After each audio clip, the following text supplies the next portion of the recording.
In the heart of the magnificent city of Troy, a prince was born not just to a throne, but to a legend. This is the story of Hector, the greatest warrior of Troy, a man defined by honor, duty, and a love for his city that would echo through eternity. Hector was the firstborn son of King Priam and Queen Hecuba. From a young age, he was everything a prince should be: strong, noble, and wise beyond his years. While his younger brother, Paris, was known for his charm and recklessness, Hector was the steady hand, the pillar of Troy. He was a devoted husband to his wife, the gentle Andromache, and a loving father to their infant son, Astyanax. He wasn't a man who craved war, but he was a man who would do anything to protect his home and family. His life and the fate of his entire civilization was forever changed the day Paris returned from a diplomatic mission to Sparta.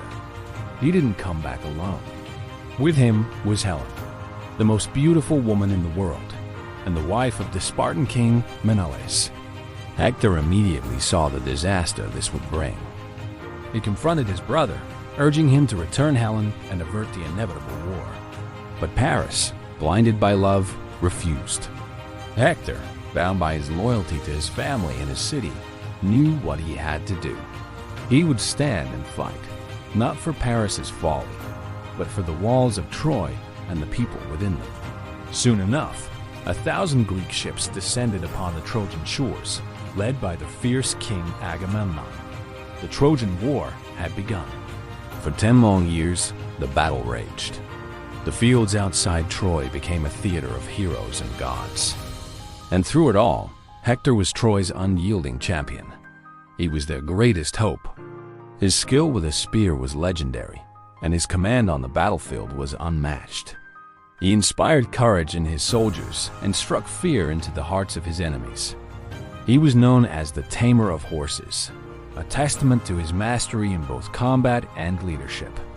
While the Greeks had their own pantheon of heroes, like the cunning Odysseus and the mighty Ajax, none could best Hector. He cut down countless Greek soldiers, defending the city gates against wave after wave of attacks. He was the wall that the Greeks could not break. His presence alone was enough to rally the Trojan forces and push back the invaders. During one pivotal battle, he even managed to set fire to the Greek ships, nearly ending the war in a single, decisive blow. He fought with the ferocity of a lion, but the heart of a protector. He never gloried in the killing. For him, it was a grim necessity to safeguard all that he held dear. One of the most poignant moments in his story isn't on the battlefield, but on the walls of Troy. Before heading into a crucial fight, he meets with his wife Andromache and their son Astyanax. She begs him not to go, to stay with them, fearing she'll become a widow and their son an orphan. Hector, his heart heavy, explains that he cannot hide from his duty. He tells her that he must fight to protect them and all of Troy from slavery and destruction. In a deeply moving gesture, he removes his crested helmet, which frightens his infant son, and embraces his family one last time. This moment reveals the true Hector, not just a warrior, but a loving husband and father torn between his public duty and his private love. It is the ultimate sacrifice of a hero. The turning point of the war came with the death of Patroclus. Patroclus was the closest friend, the swan brother of the Greeks' greatest warrior, Achilles. Achilles had been sitting out the war due to a dispute with Agamemnon. To rally the disheartened Greek troops, Patroclus wore Achilles' armor and led them into battle. In the chaos of the fight, Hector mistook Patroclus for Achilles and, after a fierce struggle, killed him. He stripped the divine armor from Patroclus' body as a war prize, a fateful decision that would seal his own doom. When news of Patroclus' death reached Achilles, his grief turned into a terrifying, all-consuming rage. He reconciled with Agamemnon and rejoined the war with a single, burning purpose: to kill Hector. Donning new armor forged by the god Hephaestus himself, Achilles became a whirlwind of death on the battlefield, slaughtering Trojans as he hunted for his sworn enemy. The final confrontation was inevitable. As Achilles approached the gates of Troy, the Trojan army fled in terror. Only Hector stood his ground. His parents, Priam and Hecuba, pleaded with him from the city walls to come inside to safety, but Hector's honor would not allow him to retreat. He knew he had to face Achilles, to answer for the death of Patroclus and for all the lives lost. As the demigod Achilles charged, for a fleeting moment, even the brave Hector's courage faltered. He ran. The two greatest warriors of the age chased each other 3 times around the mighty walls of Troy. The gods watched from Olympus, their loyalties divided. Finally, the goddess Athena, siding with Achilles, tricked Hector into stopping. She appeared in the guise of his brother Deiphobus, making Hector believe he had an ally by his side. Turning to face his destiny, Hector stood against Achilles. He made one final, noble request, that the victor should return the loser's body to his people for proper funeral rites. But Achilles, his heart filled with nothing but vengeance, refused. The duel was swift and brutal. Hector threw his spear, but it glanced harmlessly off Achilles' divine shield. Achilles, guided by his knowledge of his old armor that Hector now wore, knew its single weak point. He thrust his spear through a small gap in the neck guard. Hector, the mighty protector of Troy, fell.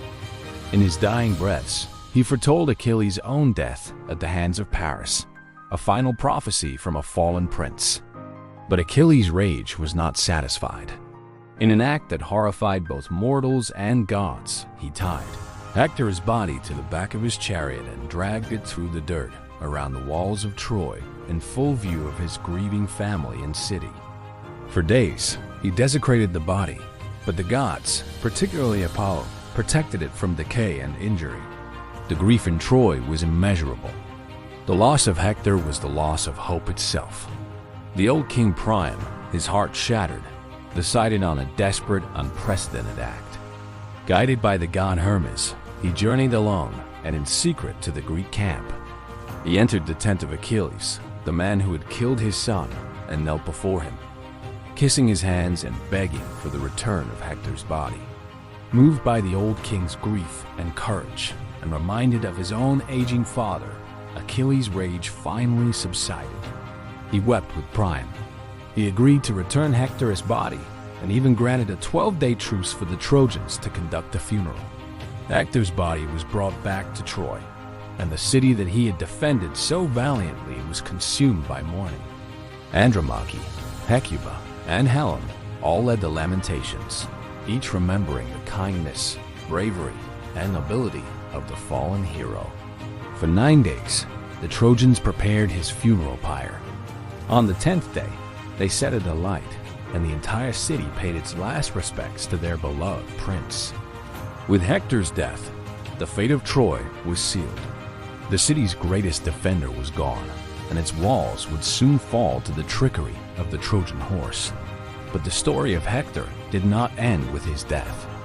His legacy is not one of defeat, but of unwavering honor and sacrifice. He was not a demigod like Achilles. He was a mortal man who stood against impossible odds for the sake of his people. He represents the tragic hero who fights a war he did not want, for a cause he did not start, but fights with a courage that inspires us even thousands of years later. Hector of Troy remains the ultimate symbol of duty, family, and a love for one's home so powerful, it is worth dying for. Thank you so much for watching.